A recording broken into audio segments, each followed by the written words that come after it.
Well, welcome back to the We've All Been There podcast. This is part 2 of our We've All Been Sad. So if you missed last week's, or I guess last month, or whatever we're going to call it, that episode, make sure to check that out. But if you're joining us for the first time, this is your first episode that you're checking out with us, thank you so much for being here.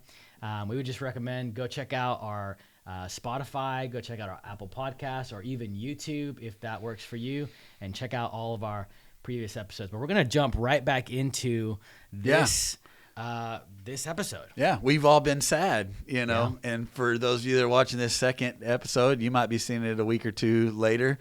Yep. We're 5 minutes after the first one. We're just jumping right back in. We still got the same clothes on if you're watching us on YouTube and whatever. And we just didn't want to have an hour and a half long podcast last time. So we made it into 2 parts, and we've just been talking about just feelings of times when we feel sadness and times when we experience loss.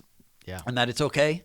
It's okay to feel sad at times, that God gave us emotions, and those emotions have purpose. Yeah. That Max gave us a great thought at the end of the last episode, that it's okay to have emotions, just don't be driven by your emotions. Mm-hmm. Feel your emotions, just don't let them drive you. And the emotion that we're really talking about is this idea of sadness. A lot of times it comes from this idea of experiencing grief, experiencing loss. Max talked about a season of being out of ministry and experiencing that. And I talked about a season of experiencing that during the pandemic and through the pandemic. And so we ended on a hopeful note that when you go through those seasons, that God has a purpose for them and he makes us better. So then we thought we would just, on this episode now, just talk about what are some practical ways that we can deal with loss, so we can process seasons of sadness. And just so that everybody knows, I'm not a counselor. I'm not trained. I don't have all the answers to it. I can tell you what I did and what helped me. And I can tell you I'm not in that sad place that I was a couple of years ago. So apparently it helped, you know. So absolutely. I did a couple things I put down here. First thing you got to do is got to get some help. Mm-hmm. You already talked about it earlier in last episode, that grief's not meant to be lived out alone. Yeah. Grief is meant to be shared. It's meant to be done in community. And Romans chapter 12, Paul talks about this idea of we rejoice with those who rejoice, we mourn with those who mourn. And I think the key word there is with. You don't rejoice alone, and you don't mourn alone. You don't grieve alone. Like, it's meant to be done together in the context of relationships with people. You know, we have a little saying that we say around here. I didn't come up with it. I stole it from somewhere, but I don't remember where I stole it from. So I've said it so many times, you can just quote me on it. Yeah, there you go. So when you say something once, you quote somebody. When you say it a couple times, you say, well, I heard it said. When you say it a bunch of times, you say, well, I've always said. That's a leadership tip right there. But I love this quote. It says, in relationships, grief is divided and joy is multiplied. And that's, I think, so powerful, because if you're all by yourself and you're going through joyful times, well, you just get to experience it by yourself. But when you celebrate it together, it multiplies it, and everybody gets to celebrate it. But the same can be said with grief, is that when you experience grief by yourself, you have to carry all of that by yourself. But when you have people with you that are experiencing that with you, then it's divided. Yeah. And it's not as heavy because you have other people that are helping you. And so that's my advice for those who are going through seasons of sadness. Don't go through the season alone. Have somebody. That somebody might be a friend. Might be a pastor, might be your spouse.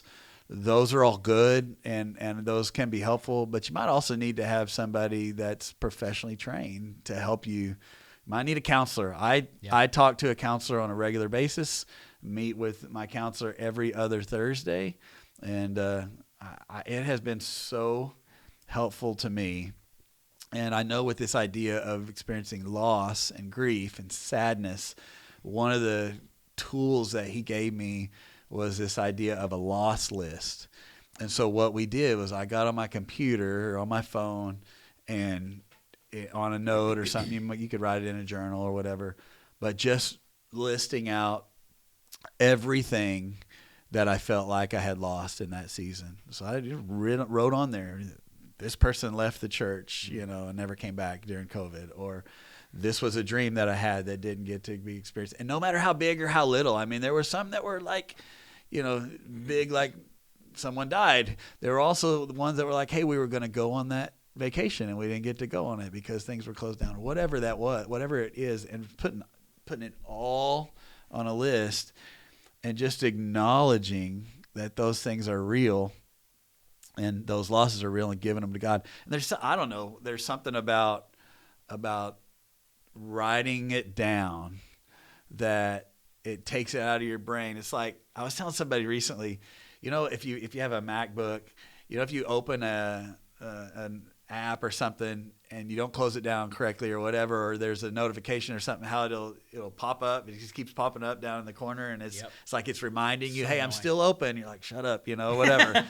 And that's what happens in our brains, that when you have a thought in your brain that maybe it's just on the back burner there, but it'll keep popping up to try to remind you it's there, it's there, it's there, it's there. Yeah. Something about writing it down, actually it's almost like closing down that application, and then your brain doesn't have to keep telling you it's there, it's there, it's there. And that happens with, things that are like, to-do lists. Oh, I got to make sure to put the trash out, and my brain keeps saying, don't forget when you get home to put the trash out. Yeah. But it also happens with loss and with grief, in that you may not even be knowing what it is that you're sad about. For me, I couldn't put a finger on, I'm just sad. I don't know why I'm sad. But when I started writing things down, I was actually being able to list out, I'm sad about that, I'm sad about that, I'm sad about that, I'm sad about that. But there was something about, like, then it let my brain know, I don't have to keep reminding you to be sad about that. It's on your phone. So if you want to remember it, go to your phone. Yeah. And it helped, like, mentally take away some of those feelings of pain and of grief. And I had to do that more than once.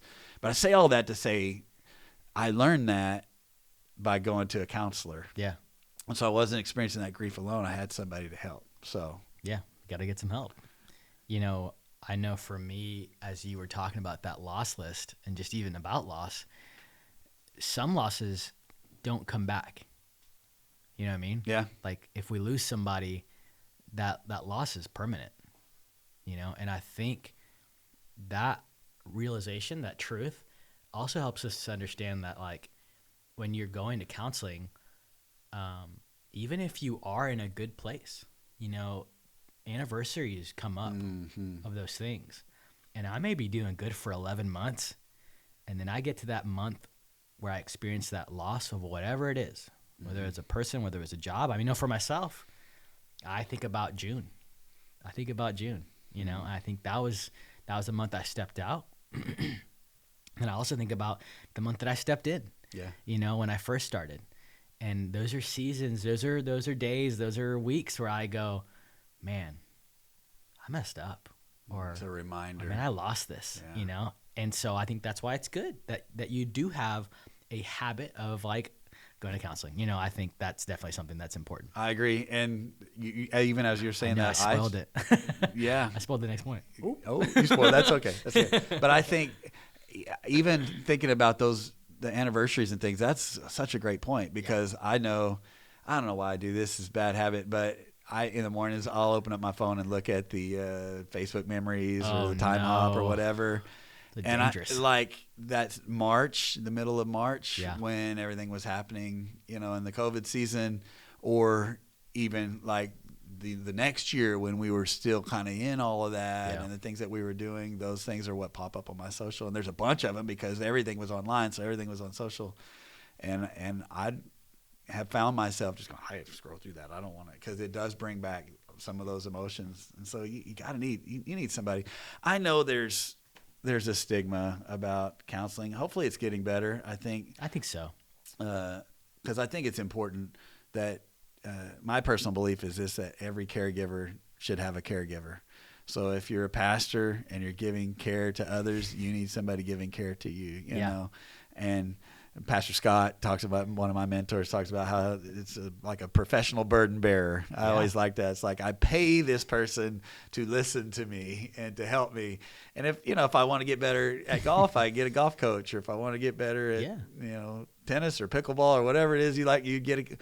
So why wouldn't we want somebody that would kind of coach us through our emotions and our mental health? And So I had a counselor before I went through that season of grief and loss, but I'm thankful that I had that already ongoing in my life. And even now, I still see him every other week, like I said. And there are some times when it's funny because there's sometimes when I'll think, I don't have anything to talk to him about. Everything's going fine. And then we start talking, and then, oh, yeah, I guess I did have things to talk about. Yeah. Exactly. So you got to get some help. Second thing, you got to build some habits. And I think this is important, like ongoing for our ongoing mental health in seasons of sadness and in seasons when we're not sad, that, you know, you're only going to be as good as your habits, and everybody's got good intentions, but healthy people are intentional. It's not just about intentions. It's about, am I being intentional? And so for us, like, we've just tried to build kind of some intentional habits of, you know, that are healthy, that helped me through the season of loss. Some of them I added during that season. And I've tried to continue to keep them going. And so I'll give a couple of mine. You might have some too that are helpful. But I had to build in like a habit of rest. I had to make sure that I was resting my body, resting my mind, resting my emotions. We do a Sabbath on Fridays and no working on Fridays if at all possible. There are times, you know, the Sabbath was made for man, not man for the Sabbath. Hello. So, but there are times when things come up. But for the most part, I try to take Sabbath every Friday, and that's really huge. Another thing that we try to do is build in this healthy habit of intentional family time. And what I've learned in ministry is nobody will look out for your family but you. Yeah. You know, if you allow them to, people will take all your attention and all your time, and they're not thinking about your family. It's not even because people have bad intentions. It's just because they need your attention. And so we've just tried to build in some healthy habits of being intentional about our family time. We have a family dinner every Monday night. And so on the Monday nights, the whole family's there. And then my oldest daughter's married, but before she was married, her boyfriend and then fiance would join us on those nights. And then when my other daughter, she's got a serious boyfriend, and he'll come when he can, when he's plays baseball in college. And we just make that that's life-giving to me, because we'll eat and then we'll, you know, watch videos on YouTube or play games or watch a movie and man, that just so life-giving, so important. We do a thing called Sabbath Week that actually is what's cool is our pastor's council, which is our board here at our church. They're the ones that came up with this, and they said every year, no matter what, you and Amber are to take 7 days, and it's not part of your paid vacation. It's just 7 days for you and Amber to get away, just the two of you. And it's actually required. They will follow up and say, have you taken your Sabbath week? And it's such a big deal. And I think here's the kind of the key thought on this one, on taking that family time, is that, you know, it sounds kind of harsh, but it's true, and hopefully people will hear it in the heart that I want it to be heard. And that is this: the only people that will be with you forever are your family. You know, staff will one day eventually leave. People will one day eventually leave your church. If they stay at your church forever, they're going to eventually die, you know, whatever. Your kids are going to eventually grow up and leave the house. Like, I just had one that got married, and I have one that's off at college. But the only one that's going to stay with you forever is your spouse. Come on. You hope. You know, you hope they do. Yeah. So why would that not be the number one, like, making sure that relationship is strong and intact? And because I know it's easy to like run around and go try to fix all of everybody else's problems and make sure to keep everybody happy as a pastor. But if you do that at the expense of your spouse, like, those people are going to leave you anyway eventually at some point. But your spouse, you hope, never will. So I think that's a huge habit, is that habit of family time, especially the habit of really investing in your marriage and your relationship. So something I have adopted and started saying is, I say that my family gets the best and everything else gets the rest. That's good. And if that bothers anybody, like, maybe that's a heart check moment of like, I love doing ministry. God's called me to it. And that my ministry isn't my relationship with the Lord. You know what I mean? And so I have to also understand, like, if I'm going to give time and energy and these things to things and people that are going to leave, but then I'm not going to give that to the people that are going to stay, then like I need to evaluate that, you know? And I love that you talk about taking that Sabbath and doing the family times. I know for Amy and I, we do a date night, you know, every week. Yeah. Whether it's we go see a movie, whether it's we, you know, eat dinner at home, whether we go out and do something fancy or go do an experience, whatever it is, we are just super intentional about making sure like we're married, but we're still going to date, you know, and that's important to us. And then for me, that whole piece of the Sabbath, you know, it's different than just like me sleeping, you know, and I think that's important for us to also understand in this part is like Sabbath is delighting ourselves in the Lord.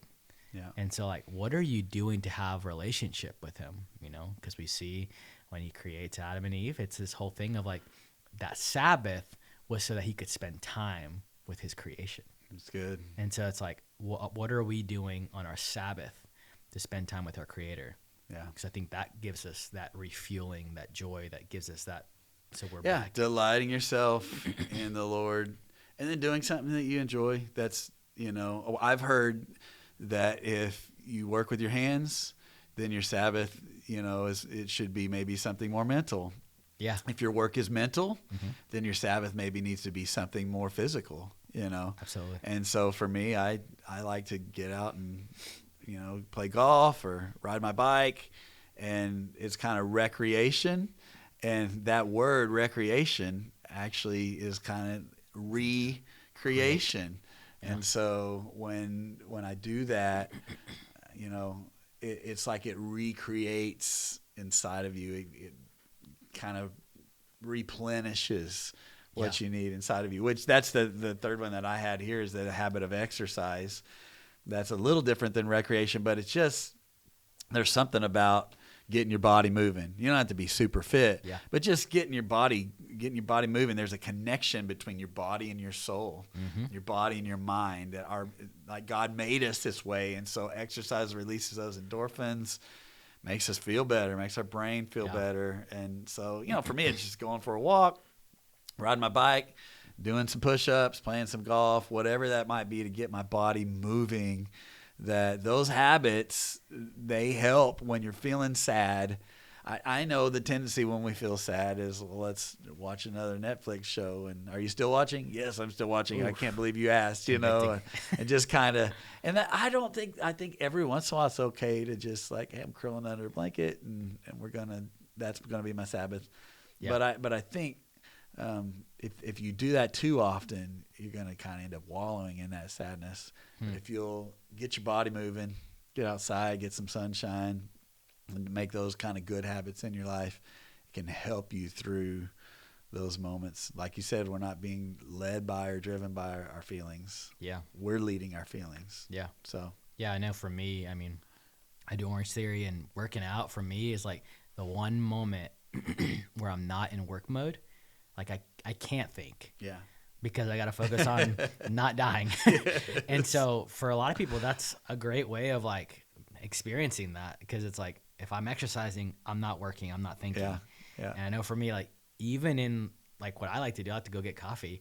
Even in that, I still tend to like try not to think about work. Yes. But I still do. You end up doing it. Yeah. But exercise is a great way to do that. Yeah, I know. I mentioned it in the Being Weird last week or last month, but I started riding my bike, and I was talking to my counselor about it, and I was excited. You know, I was telling him about it, and he was like, "Man, this is the most excited I've seen you about something that you enjoy doing."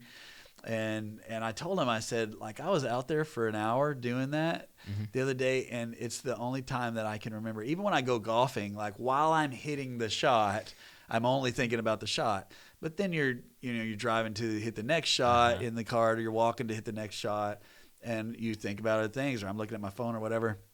I was riding my bike, and I was out there for an hour doing that. And the whole hour that I was out there, I didn't think about church. I didn't think about I could only focus on trying to do the thing that I was trying to do on my bike. Yeah. And it was like, wow. And I felt so much better afterwards because it was just like, it was like a rest, a mental rest. Even though my body was tired, my brain was refreshed. So for sure. It's good. So you got to get some help. Got to build some habits. Last thing is you got to receive some healing. And so, I know I have leaders that are listening to this podcast. Here's the deal. Leadership's painful. Mm-hmm. So whether you go through a pandemic or whether you go through a season where you're not leading or whatever that might be, even, you went through a season where you aren't in ministry, but you're still leading and in your job, and leadership's painful. Mm-hmm. Craig Rochelle says, if you're not bleeding, you're not leading. I know that sounds super encouraging, right? Yeah. But it's just true. And so as you're leading, you're going to have this pain is like a constant companion, and there's going to be those seasons of grief and loss and struggles and pain, and someone's going to be upset with you, or you're going to find yourself having to make a no-win decision, or seasons when things not working, and seasons of sadness and all of those kind of things. I remember what one of my mentors, Pastor Darius Johnson, says. He says, ministry growth really comes down to this: how much pain can you take and still love people? I thought, wow. That's good. That's so good, because you're going to have lots of pain, but in the end, you still want to care about and love people and remember why you're doing it. So leadership's painful. So you're going to have times you got to have healing. And in order to get through seasons of grief, you got to process it. You got to let God bring the healing. You can't skip that part. Most of us, we just want to skip that part. No, I don't want to process that because I'm going to go conquer that next mountain. But you can't skip that part because that's a part of the process. And it reminds me, I think about the story of Nehemiah. Nehemiah had a grief. He heard how the walls of Jerusalem were broken down. And it was so sad to him to hear that, and to hear the state the condition of his people, the condition of God's people in the city of Jerusalem. Yeah. And all the loss. And he would eventually go back and help rebuild those walls. But before he did, in Nehemiah 1 and verse 4, this is when he heard about it. It says, when I heard this, I sat down and wept. And I thought about this idea, like, eventually he'd go rebuild the walls. Mm-hmm. But before he could build, he had to heal. Before he could go and do, he sat down and he took time to cry, to grieve, to process, to let God bring the healing. And so that would be my encouragement, is for those that are listening that maybe you're going through seasons of grief and loss, you've experienced things like that, don't just try to jump right back into the work. Sometimes you have to keep doing the work. I had to keep doing the work.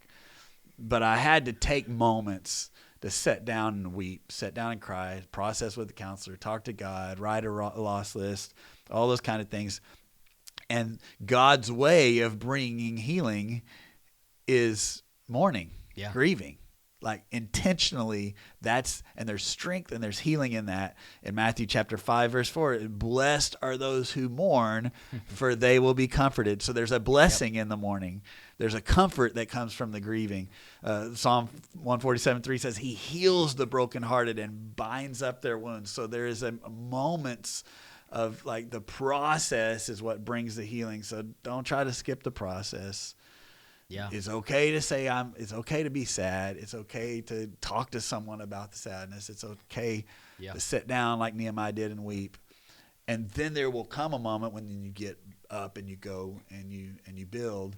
Yeah. But you'll be stronger to be able to build because you received that healing. Yeah. And I think, as an encouragement for anybody listening, there is no timeline for grieving, I know for myself, it took me 4 years to go back into ministry, and that was partially my fault because initially I didn't grieve it. And so once I went to counseling, it helped accelerate the grieving process because I was healing from it. But just for anybody, whatever it is, no one can tell you, well, you lost a family member, that'll take you 6 to 9 months. Mm-hmm. Oh, you lost a church member? 3 months. Like, no one gets to tell you that. That's between you and the Lord, and he knows your heart, and so he's going to help you through that. One of the things I just want to encourage everybody as well is what I love in the Bible is that how many times was the Lord moved when people cried out to him? Mm-hmm. Like crying, like grieving, like when people did that piece, that was like the okay. Yeah.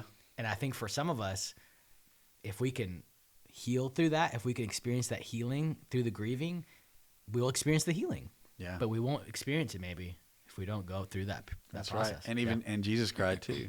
You know, yes. One of the most powerful verses in the Bible is when Jesus wept. You know, those 2 words is short. It's the one you always wanted to memorize whenever it was scripture memory time. But there was some powerful about that. And what's crazy is that Jesus even knew what he was going to do. He knew he was going to raise Lazarus from the dead, but he still, even in that, took time to in his own humanity, I guess, he took time to grieve that.